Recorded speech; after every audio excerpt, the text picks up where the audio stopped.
अस्सलाम वालेकुम ख़वातीन और हज़रात, प्रोग्राम बात से बात का मेज़बान मियां अकबर अली आपकी खिदमत में हाजिर है। मेरे दाएं जानिब जो मोहतरम शख्सियत बैठी हुई हैं, एजाज शेख साहब तशरीफ़ फरमा है, जो पाकिस्तान में सीनियर दानिश्वर हैं और इनका पॉलिटिकल और ख़ुसूसी तौर पर जो हमारा स्पोर्ट्स का शोबा है उस पर इनको काफ़ी अरसा से उस पर रिपोर्टिंग कर रहे हैं। बैरून मुल्क भी बहुत सारी जगहों पर दौरों पर ये गए हैं। आज हम इनसे गुफ्तगू करेंगे इस वक्त पाकिस्तान में जो मौजूदा सिचुएशन है, पॉलिटिकल सिचुएशन है और उसके बाद जो हमारे क्रिकेट का ढांचा है उसके ऊपर भी हम इनसे गुफ्तगू करेंगे कि आप ये क्या समझते हैं कि हम मौजूदा हालात में जो हमारे क्रिकेट की बुरी सूरत हाल है उसके ऊपर भी ख़वातीन हज़रात डिस्कशन करेंगे। और जो नए चीफ जस्टिस के हवाले से इस वक्त एक अफरा तफरी का आलम है, बोरियों के नोट खुले हुए हैं, वो लोग जिनको हम सिलेक्ट करके असम्बलियों में पहुंचाते हैं लेकिन वो इस गरीब और मजलूम अवाम के दिए हुए वोट को किस अंदाज में बेचते हैं, अपने ज़मीर को फरोख्त करते हैं। ख़वातीन और हज़रात, इस पर आज की डिस्कशन होगी और नए चीफ जस्टिस के फैसले की घड़ी आपको भी पता है आन पहुंची है। 12 रुकनी खसूसी पार्लियामानी कमेटी कायम हो चुकी है। आज शाम 4 बजे अजलास तलब कर लिया गया जिसमें ख़वातीन और हज़रात जस्टिस फायद ईसा और तीन सीनियर तरीन जजेस के नाम भी बताए गए हैं और भेजे गए हैं। अब उसमें फैसला जो है वो होगा कि कौन सा चीफ जस्टिस जो है उनको बनाया जाएगा, जिसमें मैंने आपसे कल भी जिक्र किया था कि जस्टिस याया अफरीदी का नाम जो है वो इस वक्त नुमाया लिया जा रहा है। इसके अलावा ख़वातीन हज़रात, सदर, वज़ीर आज़म और आर्मी चीफ इस वक्त एक पेज पर है। ये बहुत बड़ा बयान आया आज शहबाज शरीफ साहब का, जिसमें उन्होंने कहा कि ये मुल्क में पहला मौका है कि वज़ीर आज़म भी और सदर भी और आर्मी चीफ भी वो तीनों की सोच जो है वो मुश्तरका है। इस पे भी हम डिस्कशन करेंगे। इसी तरह सुप्रीम कोर्ट के 8 जजेस इमरान खान को दोबारा इक़्तिदार में लाना चाहते थे। ये ख्वाजा आसिफ की तरफ से एक ख़वातीन हज़रात बहुत बड़ा बयान आया जिसपे हम डिस्कशन करेंगे। इसी तरह जस्टिस मंसूर ने एक बयान दिया कि लगता है सुप्रीम कोर्ट में रोज उठेगा केस आम बेंच सुने या आईनी बेंच सुने। ये इस तरह के सवालात, इस तरह की गुफ्तगू शुरू हो चुकी है, जिसमें चीफ जस्टिस ने यह भी कहा कि 26वीं तरमीम का इल्म नहीं ना बताएं कि क्या सुन सकते हैं और क्या नहीं सुन सकते। तो इस तरह की सूरत हाल है इस वक्त मुल्क में। हम देखते हैं कि आज शाम जो अजलास तलब किया गया उसमें क्या फैसले होंगे। मैं पूछना चाहूंगा जनाब शेख साहब से कि जो नए चीफ जस्टिस के हवाले से आप क्या फरमाएंगे कि आज क्या होने जा रहा है असेंबली के अंदर। जी शेख साहब। बहुत शुक्रिया मियां अकबर साहब। पहले तो दूसरे नंबर पे कि जो स्पेकुलेशन, जो अफवाहों का बाजार गर्म है जी जी, और जो जिस पार्टी से बिलोंग करता है वो भांत भांत की अपनी बोली बोल रहे हैं कि फलां हो रहा है, ये हो रहा है, वो हो रहा है।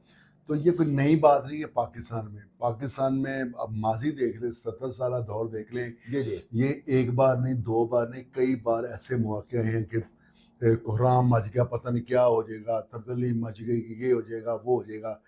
कभी भी ऐसा नहीं हुआ। मैं अपने तजर्बे की रूह से कहता हूँ कि अपोजिशन हुक्मरान इत्तेहाद को ये कहे, या सिर्फ अगर फ़र्द वाहिद की भी कोई पार्टी है तो उसको कहे कि ये अच्छा काम कर रही है, और या वो जो हुक्मरान इत्तेहाद है वो कहे कि अपोजिशन बिल्कुल रूल्स एंड रेगुलेशन और आइनी तकाजे पूरे करते हुए जो अपना ना फ़राइज़ अंजाम दे रही है। ये चल चलाओ रहता है, नई बात बिल्कुल भी नहीं। जहाँ तक आपका ये क्वेश्चन है कि आज क्या होगा, तो हर एक बंदा अपनी अपनी बोली बोल रहा है, कह रहा है फलां हो जाएगा, फलां हो जाएगा। कभी कभी वो नहीं होता जो ज़ुबान सद-ए-आम है।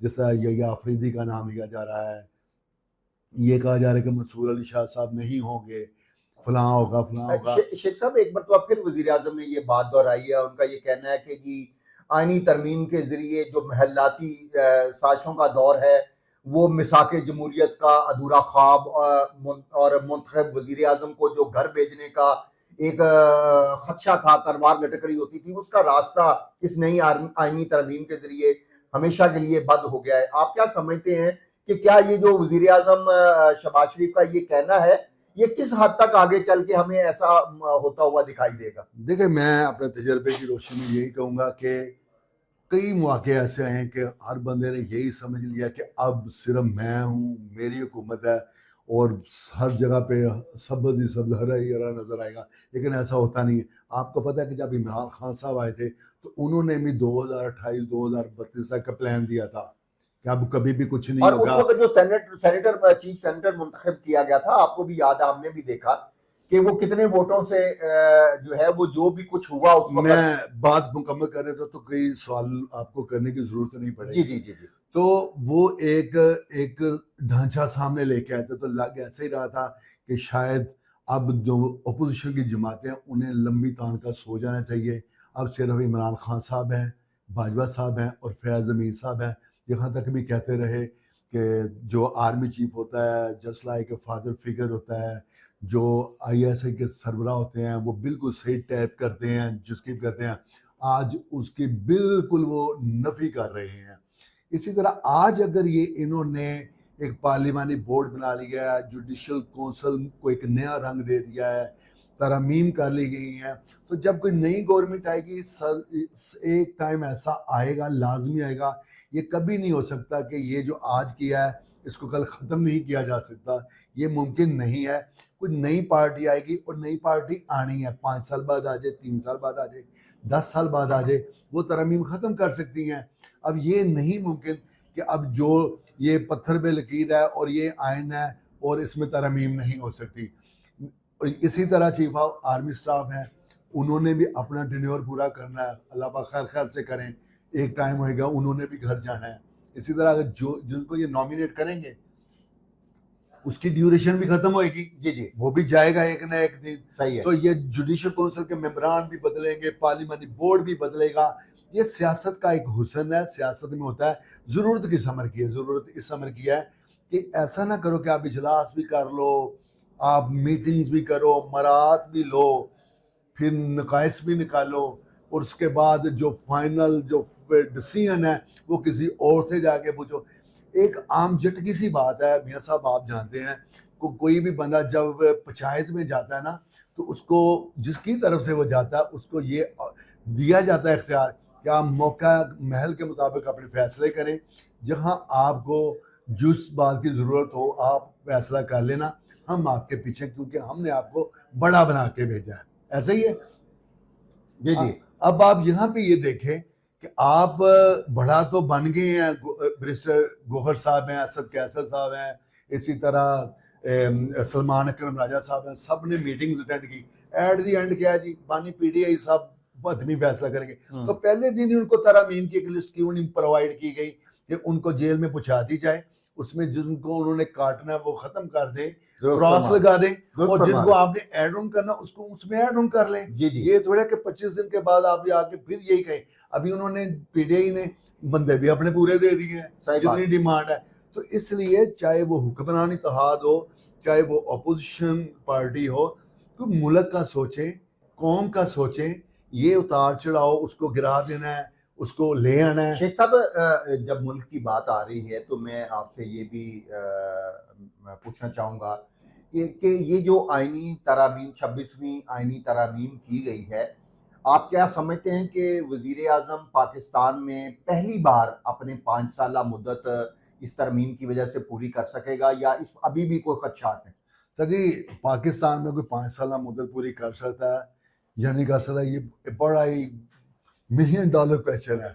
कोई पता नहीं कि वो कब उनको ऑफ कर दिया जाए। ये भी ऑन ऑफ वाला सिस्टम है। जी जी, तो ये बिल्कुल गैर यकीनी कैफियत। मैं नहीं समझता कि कोई वज़ीर आज़म आए या कोई पार्टी ये दावे कर सकते हैं, सियासी बयान दागे जा सकते हैं कि हम 5 साल मुद्दत पूरी करेंगे। जिस तरह गुज़श्ता जो साबिक़ गवर्नमेंट थी तो वो क्या कह रही थी, 2028 में ये हो जाएगा, ईवीएम हो जाएगा, ये हो जाएगा। तो ये भी दावे करें, दावा करने से कौन किसी को रोक सकता है? अमलन ये चीज़ मुमकिन दिखाई नहीं देती। हो सकता है कि कल पीपल्स पार्टी वाले ही इनके अगेंस्ट खड़े हो जाएं, एमक्यूएम कुछ अपने ले आए कोई नई चीज। लेकिन इस पे बयान ये भी तो आ गया ना कि जी पीटीआई की तरफ से कि अदलिया को गुलाम नहीं बनने देंगे, पीटीआई का एक बार फिर भरपूर तहरीक चलाने का ऐलान, और अगर पीटीआई दोबारा इस तरमीम के खिलाफ सड़कों पर निकल आती है तो फिर क्या सूरत हाल बनेगी? अच्छा, ये जो इनके डायलॉग हैं, सिर्फ ये जो कहना होता है ना, ये सिर्फ अवाम को, वो लोग जो इनके साथ चल रहे हैं, एक बड़ी तादाद इमरान खान के फॉलोअर्स की है, पीटीआई के वोटर्स हैं, बहुत बड़ी तादाद है, तो वो उनको अपने हिसार में मुक़य्यद रखने के लिए कि वो टूटे ना, किसी और पार्टी को ज्वाइन ना करें। तो अगर ये नहीं करेंगे एहतजाज, अगर ये डायलॉग नहीं बोलेंगे, इस तरह की बातें नहीं करेंगे, तो वो तो लोग बिखर जाएंगे, कोई नून लीग में घुस जाएगा। अच्छा, ये आए कहाँ से थे? ये नून लीग के लोग थे, पीपल्स पार्टी के लोग थे, एमक्यूएम के लोग थे। जब जहाज भर भर के जाते थे, तो ये पार्टियां भंगती टूटती रहती हैं, ये कोई नई बात नहीं। बहुत अच्छी बात की है शेख साहब। मैं इसी तरह, आप चूंकि क्रिकेट को बहुत करीब से उनके मामलात को देखते हैं, और जो कुछ क्रिकेट में आजकल हो रहा है, जितनी हमारे वहाँ पर भी एक सियासत जो है वो दाखिल हो चुकी है, आप इस वक्त जो हमारा क्रिकेट का ढांचा है और वहाँ पे जो चेयरमैन क्रिकेट बोर्ड की सिलेक्शन है, जो तरीकाकार अपनाया जाता है, इस पे आप क्या रोशनी डालेंगे, और इस टीम का जो किस में कैसे बेहतरी आएगी? देखिए, चेयरमैन मोहसिन नकवी साहब ने पहले आते ही उन्होंने कोई भी चीज़ अपने हाथ में नहीं रखी। उन्होंने क्रिकेटर्स को बुलाया, एक सिलेक्शन कमेटी अनाउंस की 7 रुकनी, जिसमें अब्दुल रज़ाक थे, असद शफीक थे, मोहम्मद यूसुफ, तो तमाम क्रिकेटर्स थे। वहाब रियाज को भी बना दिया उसके हेड के तौर पे कि बतौर हेड आप वर्क करो। तो अब खेलना खिलाड़ियों ने है, टीम सेलेक्ट करनी है, किसने? टीम सिलेक्शन कमेटी ने करनी है, ठीक है। अब ग्राउंड में जाके परफॉर्म तो प्लेयर्स ने करना है, ना तो चेयरमैन ने करना है, ना ही सिलेक्टर्स ने करना है। तो बुनियादी जो वजूहात है ना इन शिकस्तों की, ये सिर्फ और सिर्फ ये है कि इनमें अंडरस्टैंडिंग की कमी है। वो पैशन जो एक मुल्क की जीत के लिए ज़रूरी होता है, इन प्लेयर्स में उसकी कमी नज़र आई है। और सबसे बड़ी बात क्या है, अब एक प्लेयर जब T20 से अच्छा परफॉर्म करता है तो उसको डायरेक्टली छलांग लगवा के ले जाते हैं टेस्ट में। अच्छा, एक ये बात होगी। दूसरे नंबर पे उन्होंने लीग्स भी खेलनी है। लीग्स के बाद इन्होंने जो इश्तहारी कंपनी है उनको भी टाइम देना है। इनकी जो दिमाग है ना, बिखरा हुआ होता है कि पार्टियां भी अटेंड करनी है, गेम भी करनी है, फिटनेस भी पूरी रखनी है। तो आप कितना समझते हैं कि चेयरमैन क्रिकेट बोर्ड जो है उसका प्रोफेशनल खिलाड़ी होना कितना जरूरी है, या कि उस सीट के ऊपर कोई ऐसा जरूरी नहीं, कोई भी आ जाए? देखिए, ये एक एडमिनिस्ट्रेटिव जॉब है, एक अच्छा एडमिनिस्ट्रेटर होना जरूरी है। ना तो उन्होंने जाके ग्राउंड में खेलना, जो भी चेयरमैन हो, और ना ही उन्होंने बॉल करना है, ना बैटिंग करनी है, ना बॉलिंग, ना फील्डिंग करनी है। इसलिए प्लेयर होना कोई ज़रूरी नहीं। अगर वो ईमानदार हैं, अच्छे एडमिनिस्ट्रेटिव हैं और एडमिनिस्ट्रेटर हैं, और वो समझते हैं कि इसको कैसे लेकर चला जा सकता है, और उन्होंने कहीं उनको पहुँचाना है, बामे अरूज पे पहुँचाना है, नीयत साफ है, ईमानदारी है, तो कोई वजह नहीं। तो उसके लिए क्रिकेटर होना मेरे नज़दीक कोई ज़रूरी नहीं है। एक क्रिकेटर है तो रमीज़ राजा साहब भी आए थे, कितने क्रिकेटर भी आए हैं ना। तो उस वक्त हमने कौन से वर्ल्ड चैंपियनशिप जीती है या वर्ल्ड कप जीत लिया, क्या जीता हमने? बिल्कुल सही, ठीक है। तो इजाज भट्ट साहब जब आए थे तो उस वक्त जो चीज थी, एक हाँ जी, लड़कों में, क्योंकि उन्हें एक प्राइवेट कंपनी में जॉब करने की भी एक एक्सपीरियंस बहुत लंबा था। अल्लाह उन्हें गरीक रहमत करे, उन्होंने बहुत अच्छा काम किया। उन्होंने सबसे पहले जो प्लेयर्स पावर्स थी ना टीम में, वो खत्म की थी। उन्होंने दोस्तियां नहीं की थी। उन्होंने ये नहीं किया था इनको बुलाओ, मेरे बच्चों के साथ तस्वीरें बनाएं, इनको घर में बुला के इनको पार्टियां दें, ये नहीं किया। ऐसे चेयरमैन भी आए जो अपने बच्चों के साथ तस्वीरें बनवाते थे, शाहिद अफरीदी के साथ, शाइब अख्तर के साथ। हाँ ठीक है, वो लेजेंडरी हैं, बड़े प्लेयर हैं, अजीम प्लेयर हैं, एक ख्वाब होता है। लेकिन जो चेयरमैन आता है, जो एक एडमिनिस्ट्रेटर के तौर पे आता है, उनके बच्चों को इन ये चीज़ें जेब नहीं देती। ठीक है, शाहिद खान अफरीदी उनके हीरो हैं, मैं भी उनको लाइक करता हूँ, पूरी कौम उनको लाइक करती है, कोई इसमें शक नहीं है। लेकिन एक जब आप एक अच्छी जॉब पे आप चले गए हो, तो फिर कुछ थोड़ा सा फर्क रखना चाहिए, कि आप एक स्टैंडर्ड मेंटेन रखना चाहिए। बहुत शुक्रिया एजाज शेख साहब हमारे साथ थे। प्रोग्राम बात से बात का मेजबान मियां अकबर अली आज आपसे इजाजत चाहता है। फिर एक नए मौजू के साथ आपकी खिदमत में हाजिर होंगे। अल्लाह निगहबान।